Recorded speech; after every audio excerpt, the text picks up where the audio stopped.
Hello दोस्तों, कैसे हैं आप। आई होप आप सभी अच्छे होंगे। दोस्तों आज की इस वीडियो में हम जानेंगे मोटर क्या होती है और मोटर कैसे काम करती है।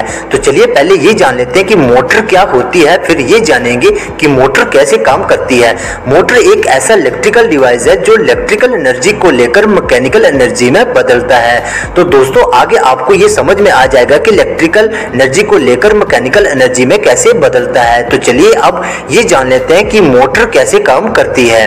मोटर के दो भाग होते हैं। पहला जो भाग होता है वो स्टेटर होता है, दूसरा रोटर होता है। तो मोटर की जो बॉडी होती है ना उसे स्टेटर बोलते हैं और मोटर के अंदर जो भाग होता है उसे रोटर बोलते हैं। तो चलिए रोटर के बारे में जान लेते हैं। रोटर मोटर का एक ऐसा रोटेटिंग पार्ट होता है जिसे मोटर का घूमने वाला भाग भी बोल सकते हैं। चलिए अब इसके बाद हम स्टेटर के बारे में जान लेते हैं। स्टेटर में मैग्नेटिक फील्ड जनरेट होता है, यानी कि मैग्नेटिक फील्ड उत्पन्न होता है और ये नॉट ए रोटेटिंग पार्ट, ये घूमने वाला भाग नहीं होता है। चलिए अब इन दोनों के बारे में अच्छे से विस्तार से समझते हैं, तभी आपको अच्छे से समझ में आएगा।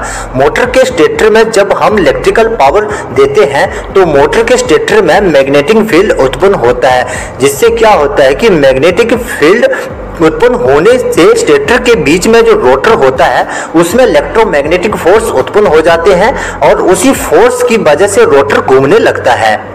उदाहरण के लिए जैसे कि हमारे घरों में जो सीलिंग फैन होता है या फिर मिक्सी ग्राइंडर होता है या फिर जो टेबल फैन होते हैं या फिर जो टुल्लू पंप होता है, इन सब का जो रोटर है वो घूमता है और स्टेटर जो है वो एक जगह स्थिर रहता है। आई होप दोस्तों मेरे द्वारा दी गई जानकारी से आप कुछ सीख पाए हैं। तो वीडियो को लाइक और चैनल को सब्सक्राइब जरूर कर लीजिएगा ताकि आपको इलेक्ट्रिकल और इलेक्ट्रॉनिक से जुड़ी हुई जानकारी मिलती रहे। और दोस्तों साथ में बेल आइकन को जरूर प्रेस करिएगा ताकि मैं नेक्स्ट वीडियो डालूं तो आप तक नोटिफिकेशन पहुंच सके।